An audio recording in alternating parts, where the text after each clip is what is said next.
Assalomu alaykum hammaga. Bugungi isbotlashimiz diskriminant formulalar, ya'ni kvadrat tenglamalarda diskriminant formulasini qanaqa qilib kelib chiqqanini, qanaqa qilib isbotlanishini ko'rib chiqamiz. Bizda agar kvadrat tenglama ax kvadrat plus bx plus c teng 0 shaklda bo'lsa, birinchi navbatda nima qilamiz? Birinchi navbatda hammasini a ga bo'lib olamiz. Bo'lingan a bo'lingan a bo'lingan a bo'lingan a. Shunda nima hosil bo'ladi? X kvadrat hosil bo'ladi plus b ni a ga bo'lingani x plus c ni a ga bo'lingani teng 0 ni a ga bo'lsak 0 bo'lib qolaveradi.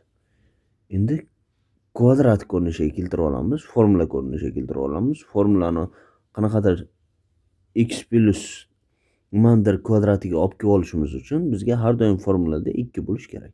Shuning uchun 2 ni ko'paytiraman. B 2 ni ko'paytirgandan keyin 2 ga bo'lish ham kerak ifodani. Bo'lmasa shakl o'zgarib qoladi. Biz bo'ldik, shunda hosil bo'lyapti. Plus c bo'lingan a teng 0. Biz 2 ga bo'lib oldik. Hozir to'g'ri bajaryapmiz. Endi formula bo'yicha birinchi yozamiz. X ni kvadrati plusdan 2 ko'paytirilgan formula bo'yicha a bo'lish kerak. A bizda x. Shuning uchun yozib olamiz birinchi x ni. Uni ko'paytirilgan keyin nima qolyapti bizda? 2 ni ishlatdik, x ni ishlatdik. Uchinchisi b taqsim 2a. Demak bizda b taqsim 2 ni o'zi polностью b bo'lar ekan. Agar b taqsim 2 ni o'zi b bo'lsa, plus qilamiz. B taqsim 2a ni kvadrati olamiz. Nimadirni o'zimizdan qo'shdikmi? Buni albatta minus ham qilishimiz kerak. Bo'lmasa ifodani shakli o'zgarib qoladi. Qo'shilgan c taqsim a teng 0. Buni yozib olamiz teng 0. Endi ko'ramiz. Bizda hech narsa o'zgarmadi. 2 bilan 2 ni qisqartirsak, xb bo'lingan a bo'ladi. Bunda kvadratlar b bo'lingan 2a, b bo'lingan 2a ni kvadratlari qisqarib ketsa, prosta oxirida c bo'lingan a qolib ketadi bizda. C taqsim a qolib ketadi. Shunda bizda boshidagi beradi. X kvadrat plus 2x ko'paytirilgan b taqsim 2a plus b taqsim 2a kvadratimiz bizga beradi. X plus b taqsim 2a ni kvadrati minusdan bu kvadratni har 2 ni har biriga ta'sir qildirsak darajaga b kvadrat bo'lingan 4a kvadrat bo'ladi. Plus c taqsim a teng 0 bo'ladi. Endi bundan ko'rinib turibdiki, x ni qoldiramiz, noma'lumni chap tomonda qoldiramizda, ma'lum sonlarni o'tkazib olamiz o'ng tomonga. Nima bo'ladi? O'tkazib olsak, b kvadrat taqsim 4a kvadrat plus bilan o'tib ketadi. Plus ishora bilan, chunki bu tomoni minus edi. C taqsim a minus ishora bilan o'tadi.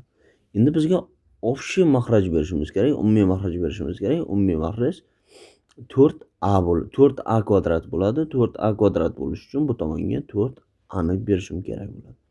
Shunda b kvadrat minus 4ac bo'lingan 4a kvadrat bo'ladi. Endi shunaqa kvadratli tenglamalarda x ni qanaqa topardik? X ni topish uchun ikkinchi tomondan ildiz olamiz, to'g'ri?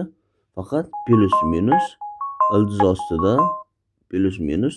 ostida b kvadrat minus 4ac bo'lingan 4a kvadrat deb yozib qo'yamiz. Bundan yozib olsak, endi bizda faqat noma'lum x, noma'lumni qoldiramiz chap tomonda. b taqsim 2 ni ham o'tkazib olamiz bu tomonga. Minusdan bu o'tadi, oldi plus bo'lgani uchun 2a plus minus. Keyin korrellarni alohida yozib olamiz. Bu b kvadrat minus 4ac bo'lingan 4a kvadratdan ildizdan 2a chiqadi. Endi ko'ramiz. Bizda ildizlarimiz x1 2 bo'lyapti. x1 2miz mahrajlarimiz bir xil bo'lgani uchun minus b qilamiz, plus minus yozib olamiz. Ildizda b kvadrat minus 4ac qilamiz. Bo'lingan общий mahrajimizni 2a deb yozib olsak bo'ladi. Bunda bizda ildizni ichidagi b kvadrat minus 4ac ni просто d deb kirgizishgan. Shuning uchun diskriminant formulasi mana shunaqa ko'rinishda bo'ladi. Shunda x1 x2 qanaqa shaklda bo'ladi? x1 x2miz bizda minus b plus minus korinda d bo'lingan 2a bo'ladi.